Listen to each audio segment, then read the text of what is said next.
Go down to the description box right now to hear more Malcolm, Les Martin, my man Riz featuring Conway the Machine in its entirety in the description box right now, exclusively on iTunes. Don't wait, hit the button right now. Let's go.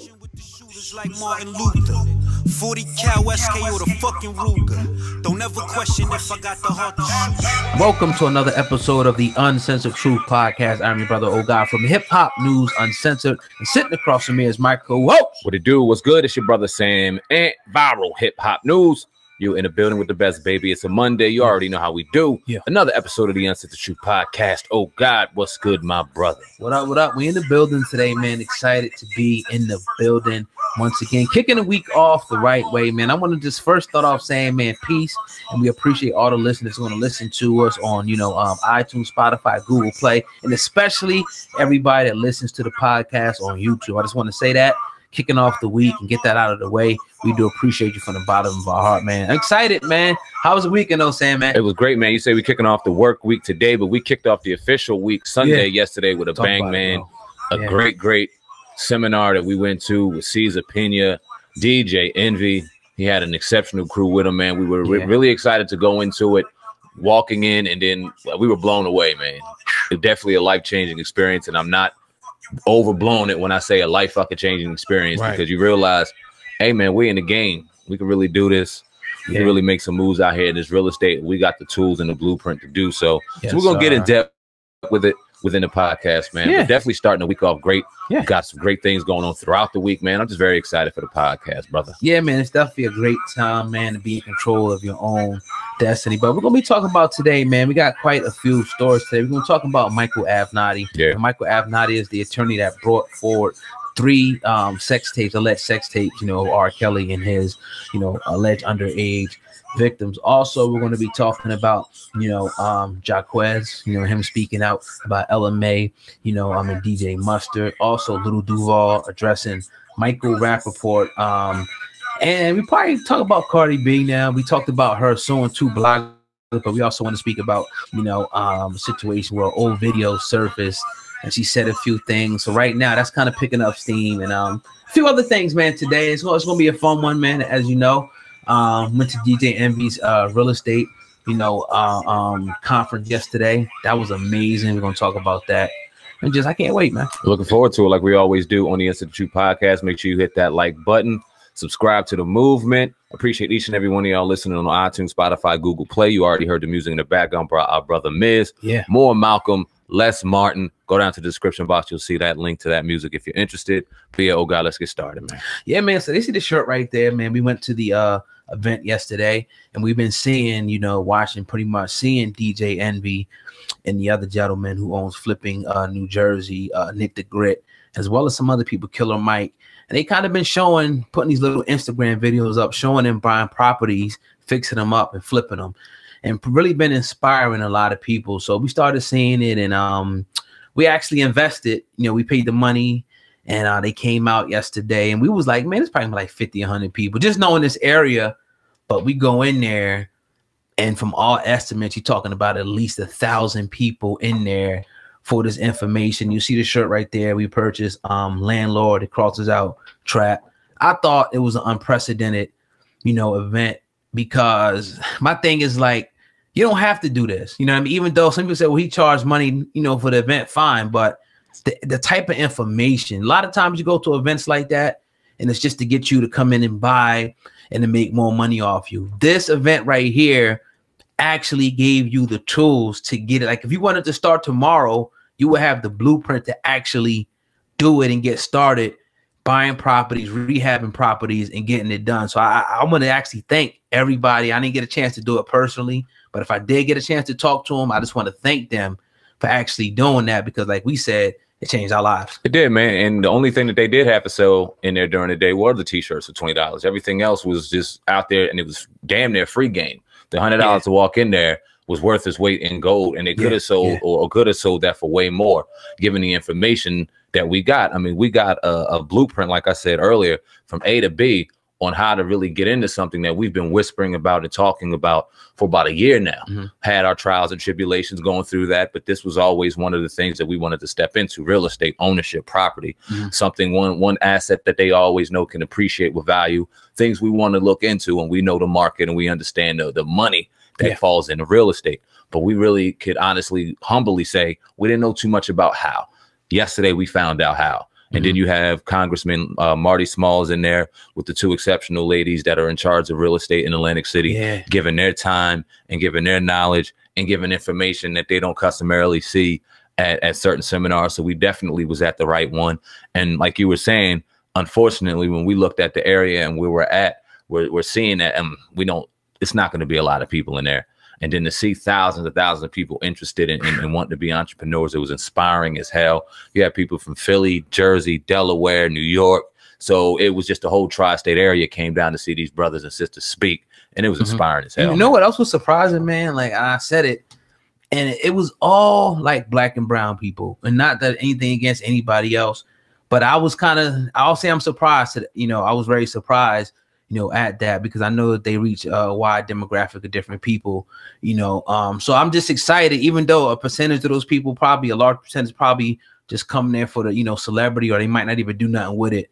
The ones that will, you're talking about 1,000. If you can just get maybe 100 that actually, take control of their destiny and start, pretty much becoming on the road to be a millionaire, because you look how this guy started. It's really for the taking. If you follow the blueprint, you start with one property and you flip and you committed to it, just like anything else, you can really make a lot of money, you know what I mean? And become a damn tycoon, whatever you want to do in it. So it's whatever you want to do. Like we say with the YouTube, we have our mentorship, program, and some people could come in and we can give them all the tools, but you got to build the house. You know what I'm saying? But the people that's willing to do it, they'll get the house built. You have some people that's going to come in and they'll see everything there and they'll start and they might quit. Some people don't start at all. Some people get halfway through, you know what I mean? But the people that steadfast to the end, they will start to see results. So I'm just happy once again that we got the blueprint. I just definitely want to thank them, because we know, how to push the ball forward. We don't need, a whole lot of somebody to tell us what to do. Just show us a little bit, we'll get it. Yeah, I'm going to take one take, that my biggest take out of the whole situation. I want to get your biggest take. It was just the step-by-step process that we know now what to do in order to do so. And it wasn't discouraging at all, because even though we may not necessarily be strong in percentages, so to speak, or understand how to take money against a loan or how that's going to create money or revenue, it's there to get help if you just apply yourself and go in there and ask questions and not afraid to just go ahead and dive into the issues, starting with credit. Then beginning to go in there and gain money to go and deal with some of these auctions and getting the certain listings and the hard money against conventional money, the steps that it took. And it was just like, wow, I learned so much, and it made me feel comfortable knowing that the blessings that we receive will be able to put and invest in certain situations and only double, triple, quadruple that. We talked about them going and we jokingly talked about it, but it was very serious too. Him buying a school out in Passaic, New Jersey. And they got the plans for what they're doing for that, which is absolutely phenomenal. Turning that into, I believe, 160 room housing development. And he owns numerous housing developments out there. I mean, the shit is inspiring. These are people of color out here really taking back the block for real. Excuse me. Talk about DJ Envy, man, and the impact he's making out here. Because like you say, he didn't have to do this. Yeah, he ain't have to do it. And then, even the way that they broke it down, the genius way, like how you said, how they had it methodically set up. Well, okay, it may be obstacle for some people. Everybody might not be able to do this. We're going to pull all the stops now. Your credit's bad. We got somebody to help with the credit. You need, you might not be able to get a conventional mortgage. We got hard money, that can get the deal closed faster, because everybody knows in real estate that it takes like 30, 60 days. When I was buying a crib, it took forever. But if you can get something done faster, flip it and get rid of it, get a rehab. It's just like anything else, man. Like, I don't want to use drugs, but like, let's just say when I had a detailing business, you know what I mean? It's 120 per car. So we got to get, as many cars in here as possible. So we got to get this many cars a day. We're going to save 500 a day until we, get this and we reinvest it and get a bigger building and open up here and open up here and open up here. Just like anything else. So if you could take that concept, you know what I mean, and reapply it over and over, just like we do with the videos, right. In our content. We apply the same, you know, formula over and over. You can accumulate wealth. But with real estate, the difference is people always got to rent. People are always going to be buying, you know what I mean? So you're always going to be making residual income the more and more property you get into. So you got to be able to see it. And I think it's easy. It's not, it might not be for everybody, but I like the way that they broke it down, because all the questions pretty much that I had got answered in that. And a lot of times with stuff like that, because you look at it, it kind of, they put it together quick and it kind of all came together, but it's genius the way they set it up, because it really put it all to stops, man. So salute to those brothers for doing that, man. Facts, man. We've been talking to Caesar Pena via email. That is the owner of Flipping New Jersey. Yes, sir. And the whole reason why we've seen the seminar between him and DJ Envy for sure, but he's the boss when it comes to this whole situation. I think we both said that. Salute to that man. We're trying to get him on the podcast. We're very confident we'll have him soon, and we definitely will be in touch when it comes to Atlantic City. Appreciate you coming to our city, man. Thank you very much, and look forward to talking to y'all soon, man. For sure. Sir. But you tuned into the Uncensored Truth podcast with your brother Oh God and Sam, man. We going in today on this Monday, no matter where you're listening to it or watching. All I ask you to do, if you can, go ahead and just share this video. If you're on YouTube, go ahead and hit the like button. You know what I mean? Share it with one other person. We do appreciate that. You know, right now, I want to talk about this, Sam, man, right now, man, because this is crazy, son. Michael Avenatti. Yeah. And when we was talking about this, we first broke the story. There were like these videotapes pretty much came out that R. Kelly was allegedly with some underage, you know, women. Now, everybody, a lot of people put in my comment section, they started telling about the lawyer then, but I kind of just didn't think about it. But these new allegations have came out, and pretty much Michael Avenatti has been arrested and charged with trying to extort $20 million out of Nike. Now, this story broke earlier via TMZ, and the feds claim that Avenatti had told Nike lawyers that if they didn't pay him between 15 and 25 million, and he will hold a news conference on the eve of Nike's quarterly earnings call and the start of March Madness to announce allegations of misconduct by employees at the shoe company. Now, according to the complaint, they're saying Avenatti demanded that Nike hire him to conduct an internal investigation for an enormous salary. Now, prosecutors say that Avenatti gave Nike an option: don't hire him, but pay $22.5 million to resolve the dispute. Now, also, it further goes on to say that Avenatti claimed that AAU coach had evidence that one or more of Nike employees had funded payments to families of top high school basketball players and attempted to conceal those payments. Now, this is just one part, you know, of this. He has been arrested, you know what I mean, pretty much trying to extort them, and pretty much trying to lie and say they had information that they, you know, will try to do some illegal stuff behind the scenes. The feds were on him. They got wiretaps. They got him saying, you know, that he even had Nike by the balls. Sam, man, all this being said, right? What do you think? How you think this affects the R. Kelly case? The lawyer that had the sex tapes against R. Kelly being arrested for trying to extort Nike. I can't make this stuff up, people. Well, if I'll break it down in two parts. As far as Avenatti's concerned, he may be done. It seemed like anytime you read another sentence or another line in regards to Michael Avenatti, it was like, damn, he's done. He's done. He's done. There's more. It just got worse and worse and worse. So then the immediate thought in my mind was, damn, well, the tapes, that was the biggest thing in this whole R. Kelly situation. Now, we know we've seen the documentary or the docuseries, whatever the fuck you want to call it, Surviving R. Kelly. And we heard those women's testimonies, and disgusting and gruesome. Although they were very disgusting and gruesome, it wasn't as much as gray area as it is to sit here and put the man on trial, especially when we're talking about grown women, that being 18 years of age or older. When you're talking about underage girls, 14, being babies, and him doing things disgusting and that being on tape, oh, well, we got a whole different discussion. Right. Now they may have something. And now it's coming out that the lawyer may be a shiesty piece of shit, finesser, embezzler, right, and none of that stuff may be submissible in court because the defense could eat that up. This tape could be fake. Look at this dude's credibility. Yeah. Look at this dude's this. Look at this dude's that. And it could be a situation where potentially, dare I say, we don't ever see the tapes. Not that I need to see the tape, but it ever gets presented in court and he walks. Well, another thing that they say about Avenatti, I gotta just, you know, add this to it. It says Avenatti was arrested for more federal crimes, banking wire fraud. You know, pretty much what he said, that he also lied about tax returns saying that he made more money that he made, and they found out that that was a lie. So he has looks like a whole rap sheet right now against him. Now, what we don't know about the tape is that the tape obviously already is in the hands of the prosecution, so they're moving forward, still with the investigation. But the last time we heard, I think R. Kelly, he wanted to look at the tape, so we haven't seen the tapes. I don't get scared like he's going to lose the case because of the tape, because he won before. But this is a black eye, man. I mean, this is definitely a black eye on this case. Looking at Av Nadi, supposed to be kind of the hero here, the savior here, to kind of come up with these tapes, and he's was saying that he was the reason pretty much why that they brought up charges against R. Kelly. I mean, for him to be caught up like this can definitely be a credibility issue. Don't think that it will totally derail R. Kelly if he was actually on those tapes doing what he said, but. The question is there though. I don't know, and that's my question. Will they ever even be seen in court? And it doesn't. His Av Nadi being put up with these charges it doesn't put a question in my mind on whether or not R. Kelly is guilty or not. None of us were there. None of us know. Only certain people in that certain situation really know the truth. All we could do is give our opinion. So it doesn't change my perspective in that. But what it does do is really tarnish his credibility.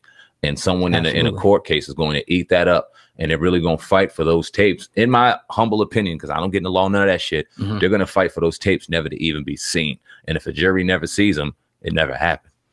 Yeah. And that's what I mean. In the court of law, it never happened. Yeah, and we'll see. It would be nice if we had, Attorney Shabazz on it, give us the particulars, of that. But, we will see. It's definitely not a good look. You know what I mean? It's a good look for R. Kelly, obviously, but you couldn't have wrote anything different than that. This is crazy. Well, you seen him trying to go to Dubai, and Dubai said hell no. He was in a hearing where he tried to go travel to go make some money, and Dubai was like, nah, they ain't having it. Right. So do you see him? I mean, do you see this being a ripple effect? Dubai is very strict, and we all know their rules and regulations out there.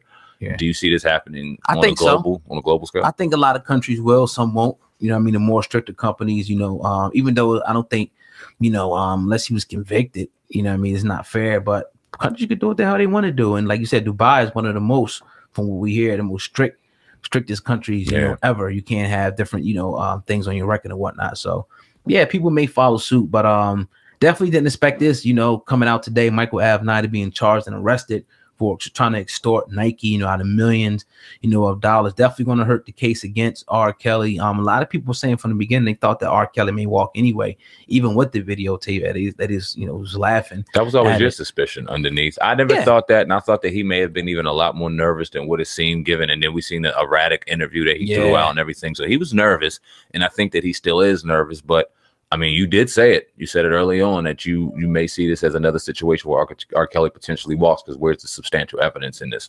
And I mean, we'll see. Let's see, because they said he had the DNA.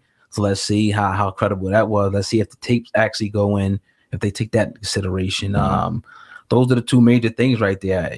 Somehow the tapes don't go in, they never see the tapes or whatever, and the DNA wasn't like they said, he may walk again, but I doubt it. Right. Yeah, I doubt it too. I think he's gonna definitely do something. Well, like I said, if they got him again, they're not gonna let him walk again. Based off of all of this, in my personal opinion, I just don't see him lightning and striking twice and him getting off, whether he's innocent or not. Right. I feel like once he sets foot in that courtroom, that's his ass, and he knows it.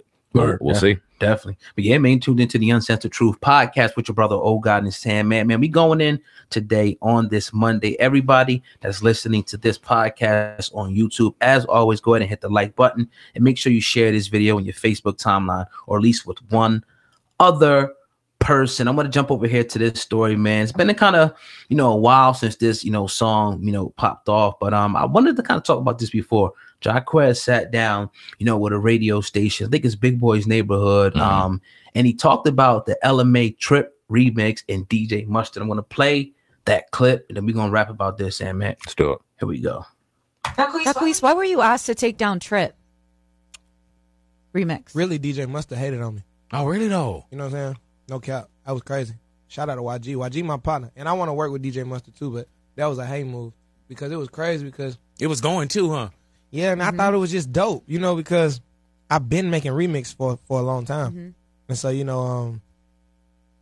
LMA, we had just became friends. You know what I'm saying? We had just became friends. I had just met her backstage at the CB concert. We had another show together. She was supposed to come to my after party. We were just linking up. You know what I'm saying? And I did Trip. I DM LMA. I was like, I'm finna redo Trip. I was like, this hard. And I dropped Trip. And LMA commented on it. She put all the fire on it. Like, this hard. Like, she didn't say this hard, but she just put all the fire on it. Fire emojis. Yeah, you know what I mean? It's crazy. Approved, You feel me? So, we like, damn, we going up. You feel me? But see, I shot a video for it, and the director put it on his YouTube page or whatever. You know what I'm saying? So, I guess from... All right, so that's Jacquees. We'll cut it right there. Talking about he pretty much did the remix. You know what I mean? LMA put it out there, put the video out there on YouTube, which I could definitely see the problem. But what do you think about this, Sam, man? Because my it's pretty clear. I love the song, and I think that DJ Mustard obviously took it down because it maybe was going. Not only he's about to make revenue off of it, obviously, but it may have even gained more steam than the original or started to, and he didn't want to see that happen without his permission. But what do you think about this? I disagree with the sentiment that it was better, but I definitely agree with the thought that DJ Mustard might have thought it was going to grab some steam and take away from the original. It was 100%, because why do that? Right. When you see different artists going ahead and remixing different records, this happens all the time. All the time. Yeah. All the time. And a lot of times it gives a lot more steam to the original record. Once people start hearing it and hearing the remix, it goes back to it. It references back. And some of the best times I remember, I forgot, the Bad and Bougie. How did you really start liking Bad and Bougie? You heard that Trey Songz in Fabulous version, and that made you kind of resonate. Damn, this joint's hard. It does that. So it gave it good steam. So it was weird to see him do that. It made me want to listen to the Jacquees version of the record. It's fire, and the thing is, it points to like what we said, that DJ Mustard, because there was other people who put the remix out too. Yeah. So why'd you go for that one? That one was the firest one out there, and I liked it, man. I ain't gonna front. I really enjoyed it. It was dope. Yeah, it wasn't better than LMA's, in my opinion. I think I don't want to say better, but it was comparable. He swagged it. He swagged it out, and it was dope, and it deserved to go out there and give it some life. Yeah. Because who knows what could have happened? That could have been a potential tour. That could have been this. It could have been that. I don't think he would have gained that much revenue to where it would have took away from the genius first off of that LMA album. Was LMA's album out prior to that? It was out, right? Because I'm thinking if that was a single and the album wasn't out yet and the layout of the album wasn't out yet and that steam on top of everything, they were thinking that the numbers would potentially be hurt by that. But I still don't see that. Right. I see that even being an increase in that. So it was a hate move on Mustard's part. But would you fault Jacquees? Jacquees for doing it pretty much without the permission and pretty much monetizing it. Obviously, YouTube, it was going to get millions of views. Obviously, it would have been monetized. Would you say he was wrong in that regard of doing it like that? Yeah, he was. But if they would have let him strictly take, even in SoundCloud, you can monetize on SoundCloud nowadays. They're making it very lucrative for you to make money on any of these platforms with the correct amount of numbers and the correct criteria, as we know. Right. So, in that regard, you can say, yeah, it's wrong on all regards. But what do you do if he took away the monetization and said, all right, now we're going to just keep this chill and I'm just going to let this ride just for the views? You going to take it down still? Right. Could it be an agreement kind of resolved to where, all right, we know this song is licensed through this production, this and that, but if you and they may have potentially took away licensing and copyright from everybody, but I'll take the money off and let it ride. Right. Yeah. I just see it for what it was, man. I don't think anybody was wrong in the situation. I think it was just a business move, and you got to kind of expect that, man. You know what I'm saying? But I think LMA would have blew regardless. No matter. Yeah, that's a fact. But yeah, dope. Do you think Jacquees is the king of R&B right now? Hell no. Don't get silly. Bullshit. Yeah. And that's no disrespect to him, but honestly, when you look at the best R&B artist out right now, when you look at the B list, when you look at the R&B artists out here doing the thing on tour, what separates them from most is they can genuinely sing. And we're in a day and age where auto-tune, whether we like it or not, is really. So you say he can't sing? I'm saying that he can sing, but I'm saying that he still needs to kind of hone in on his craft, and that's a respectable criticism. He needs to be able to control his voice and control his power a lot more, so that when he starts beginning his runs, there's a level of control behind that, and it really sounds a lot more fluid. Because when you turn up that auto tune and that ATZ, and then he starts trying to run, you start hearing that little robotic sound in there, which I'm not trying to fucking hear in my R&B artist. Where's he at? Top, like and if he's not one, is he 2, 3? Where's he at? Right now in R&B, he's not in my anything right now. Whew, damn, that's no shots fired. Nah, that's not shots fired. But you look at the greatest R&B singers of all time in the era that we grew up in the 90s and 2000s, and them brothers and sisters are still going out here doing their thing. And then you see the new crop of female R&B artists.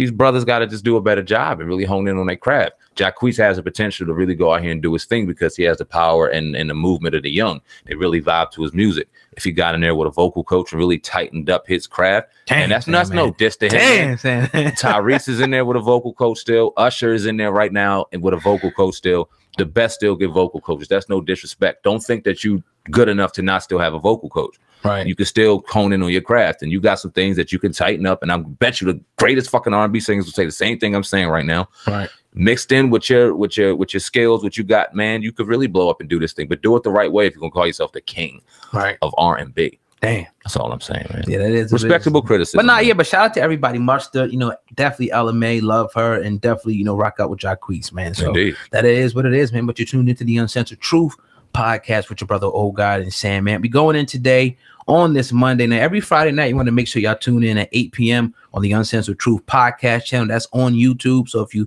you gotta do is type in Uncensored Truth podcast, hit our channel up, subscribe, hit the bell and all that. And every Friday night, if you want to catch us live, 8 p.m. Eastern Standard Time. Well, last Friday we talked about Cardi B. Yeah, we talked about an article came out pretty much said that she was suing one YouTuber and one other lady that pretty much claimed that she was her former roommate. Well, Cardi B, I guess people started putting up videos now to try to go at it as a result of that. There's a video out circulating where it says Cardi B admits to using sex and drugs to rob men for their money. So I'm gonna play a little clip, and then we're gonna talk about this one, Sam. Man, here's Cardi B. You gotta go to a good studio and you gotta put in that bread. I did it with my money. So for a bitch to say that I don't motherfucking deserve it because I don't put in no fucking work, now that's when I feel like niggas is bugging. Because I did it myself. Niggas must have forgot, my nigga, the shit that I did to motherfucking survive. Like, I had to go straight. I had to go, oh yeah, you wanna fuck me? Yeah, let's go to this hotel. And I drop niggas up and I rob them. That's what I used to do. Nothing was motherfucking happening to me, my nigga. Nothing. So for a bitch to motherfucking say that I don't deserve shit, that's when I know that they fucking bugging. Because they do not fucking know the shit they like to do. All right, so that's Cardi B right now. Everybody's, talking about this, her now being under fire for this, you know what I'm saying? What do you think about this though, Sam, man? How old is that shit? Oh, it got to be a few years old, obviously. Well, first off, this is what I'll say. This is why, and now it's completely different, but you can't just shut up when it comes to social media. Just shut up. You have nothing to prove to anybody out here typing their thumbs away on a fucking comment, criticizing this. Who genuinely cares? Now, young, you understand the times that we living in, and this honestly fucking for some reason really does matter to some people, and we see her really gaining a response from anything that's said about her even today to this date. When it comes to her having to grind and do what she had to do to make it out here, I'd rather hear that in her records and write that shit in your records as opposed to talking about it on social media, because then it's a little more genuine. I'm not mad at you for what you had to do to survive out here. I'm not going to give criticism to what you had to do out here. That's what we need to hear in your lyrics. That's what's going to give us that, okay, this is who Cardi is. This is what's real. Right. Leave it off of social media, because now you're going to give people the ammo to grab shit. And you got a ton of shit out there that they can grab, and you're going to constantly get that thrown in your face. It's not going to stop from here. I don't see anything happening, but it's not going to stop. I think people is being, like we say, sensitive about this, man. We all knew, and this is, from the Bronx, we know there's females out there who get down like this. We know that. So to hear her say that she was being emotional, she shouldn't have been on there. It's not surprising. I don't think she should be getting any backlash from this. I think that it's silly that people are trying to ping her some type of way.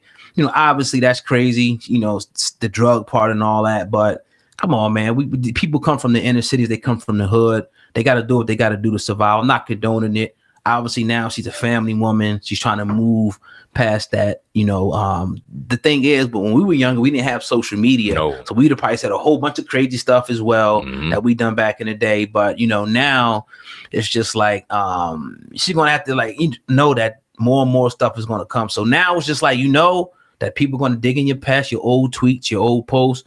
From now on, ignore that shit. Don't say no more crazy shit. You're rich. You made it. You're a household name right now. Let's not get back into the drama anymore. So, people are overblowing this one, man. And this shit's a whole different kind of wormhole world. Like, this ain't real. fake. And when she's out here on tour and doing the thing, she may hear the thing or two, but 99.8% of that shit is all love. Right. So why are you worried about that? Like you said, you went in here, you went in there. The worst problem you genuinely have is the motherfucking tax, man. Don't we know it? Right. So why are you even tripping on that shit? Go ahead and live and enjoy your life. Stay the fuck off the phone, because it'll be your worst nightmare and your worst enemy if you allow it. Now, a lot of people, you know, because we did the show the other night. I don't know if you read the comment section. I ain't read not one. Yeah, I think I probably read one. A lot of people just saying stupid stuff like they brought receipts out on her and all that. And if that was the case, you won't be going to court. I mean, like you said, only defense against defamation, slander, and libel is facts. My question is, people love the word receipts. That shit what the fuck does receipts mean? Somebody made that shit at the very start. People started copying that shit. Receipts on what? Right. On her using the bathroom or her medical records. So somebody fucking went against HIPAA law and start breaking some laws. Let's start really checking ourselves on quote unquote. Oh, she got receipts. What the fuck does that mean? Come on, man. Yeah, that's all I say on that. It's silly, man. But you know, it is what it is, man. It's lonely at the top. So you know, shout out to Cardi B, you know, and all the people you know in the camp, man. No hard feelings. But yeah, it's your brother. Oh God, hip hop news uncensored. The Sandman, ready from viral hip hop news, going in on the Uncensored Truth podcast. If you're listening on YouTube, go ahead and hit the like button. I want to talk about this story, man, because everybody today is mourning, you know, the death over Philadelphia-based battle rapper Tech Nine, as we know him as his real name is Akeem Mickens, died over the weekend. Now, Complex Music shared, you know, a photo on Twitter of him. Now, I'll be honest with you, I don't know too much of him. I do know who he is and whatnot, but sad situation. Obviously, I see a lot of people posting up, you know, this individual today. Pretty much everybody that we follow. What's your thoughts on this, man? Tech Nine, you know, passing away, Sam. Man, it's definitely a big and it hurts throughout the battle rap community. You've seen Hollow the Don. Mm-hmm. He was crying earlier because of the death, and there was a lot of different rappers posted things up. Murder Mook posted something, if I'm not mistaken. Mm-hmm. I seen Arsenal post something, and different people just really paying homage to somebody that passed away. I don't know if there's even any news yet on how he passed away. I went on his social media earlier, and it's a real shame because you go on his social media and all he's doing is chilling with his family, chilling with his daughters, being a family man, being a father. So father to father, that shit hurts to know that now you got young ladies out there, young women who aren't going to be able to chill and enjoy those moments with their father anymore for whatever reason, whether that be health, whether that be some foul play, whatever the situation. It's a real sad one. A very talented rapper, a very talented battler. Anybody that can go out there and spit in a battle game realm, that's a special talent to be able to use words, punchlines like that and come off the top. That shit is that's a sport, man. A lot of people was asking us, and it's funny you mentioned that. They was like, I see I don't cover battle rap. They want to know why we don't really get into that too much. That's a good question. We could. Yeah. I mean, and it really, honestly, we would love to talk about it. And we got the Wake and Bake podcast coming up, and we can get into it on air. We can get into it here.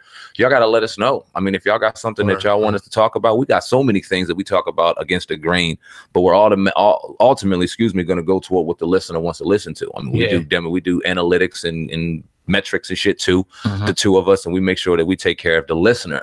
So if y'all want us to drop something or talk about something, drop that on our Twitter, drop that on our IG, let us know in the comments, and we'll definitely get into it because shit, we could sit back and do a pre-production and enjoy some battle rap and then talk about that shit all day long. Without a doubt. You know what I mean? Yes, sir. But rest in peace to Tech Nine. Yes, sir. Rest in peace, man. Condolences to the family and friends that is mourning, you know, him. And once again, condolences. But I want to move over here to this next story, man. Little Divual. Now we know about Michael Rapaport pretty much coming out, calling Kodak Black whack. Kodak Black responding on stage, inviting Michael Rapaport, you know, to his genitals, deleted his Twitter, kind of went on an emotional tirade. Well, Little Divual actually weighed in today, and I'll put it right there on the screen. He says, Michael Rapaport definitely hated on Kodak Black because there's no way he listened to his last album and thinks that he's garbage. He also goes on to say, old heads do be doing the biggest hating because they stubborn and don't give a shit about chance. Ain't no way he listen to the Dying to Live and think is whack or he's a mumble rapper. Kodak, one of the few young niggas spitting real shit. Nigga ain't dumb as you think. That's Little Divual saying, Matt, I know you eager to speak on this one. What's your thoughts on Little Divual? He's talking about Kodak. Man, well, I mean, I agree with him.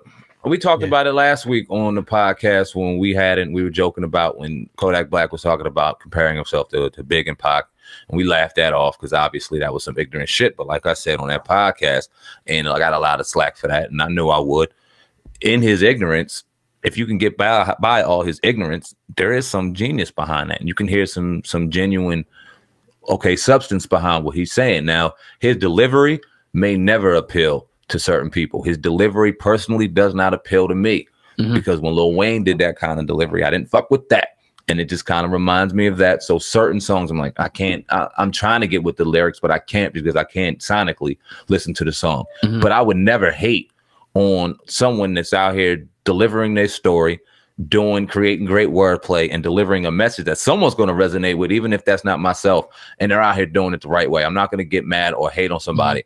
And somebody like a Michael Rapaport, and I dropped a video on Michael Rapaport talking, and then our audio on us speaking on Kodak Black, and a lot of people were mad as hell at Rapaport. He didn't deserve to be in the culture. Don't talk about it. Don't this, don't that. I'm not going to go to that degree all the way, because he grew up in New York around the hip hop culture. He does have talk when it comes to who's good and who's not in the older school, but he doesn't give credit where credit's due when it comes to the newer school, even though you may not listen to it or not. And you jump to some pretty rash fucking conclusions that, you may need to be checked on sometimes. And I'm glad little Duval, 40 years old and higher, said something to him about it. I agree. And the conversation we was having on this podcast, we were kind of talking about Weezy. And it was funny because somebody said in the comments, they was going at you. They said, Sam Man must didn't listen to Weezy's last album, because you say he didn't really have the lyrical content, you know what I mean, like that or whatever. I'll listen to it. I'm still saying what the fuck I'm saying. I mean, it is what it is and shit. But a lot of upside with Kodak Black, obviously. So I think some guys do dumb themselves down. I could agree with that, you know what I mean? So shout out to Lil Duval, man, for coming at Rapaport, man. What do you think about Rapaport? He's cool. I mean, I think some shit he's way off on.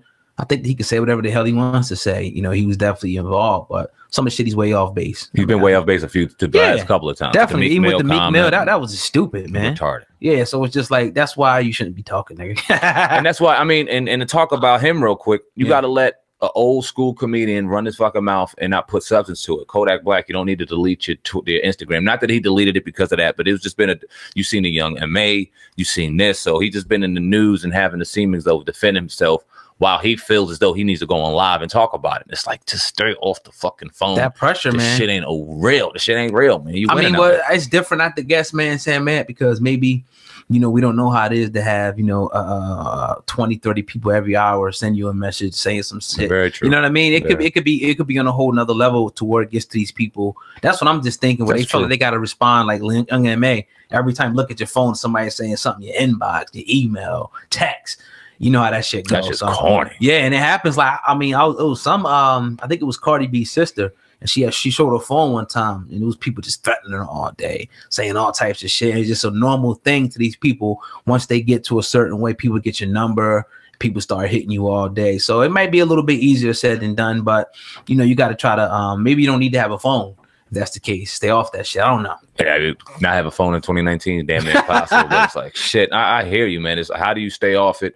And how do you ignore it? Because we could sit here and go, and alerts can come off all day, and it's almost impossible not to respond. Yeah. But it has to turn into a discipline in the science, because you don't see the best responder. And I'm sure they get shit too, and they can still maneuver and just understand how to really maneuver. So shout out to Kodak Black, shout out to Rapaport, Lil Duval, everybody involved in this situation, man. You got to believe what you can believe, and just keep it how it is. Yes, sir. But you tuned into the Uncensored Truth podcast with your brother, Old God, and Sam. Man, that's another episode in the books. We about like almost episode 130 something right now, 132 I think. All right, I'm gonna tell you right now officially on the podcast, because I've been counting our lives as episodes every Friday evening, so that might not go into the equation, but this right here is officially episode 135. All right, I'm close. Yeah, that's what's up, man. We killing it, man. At least 4 or 5 episodes per week. Stay tuned for the Wake and Bake podcast. That'll be coming, I think, in April.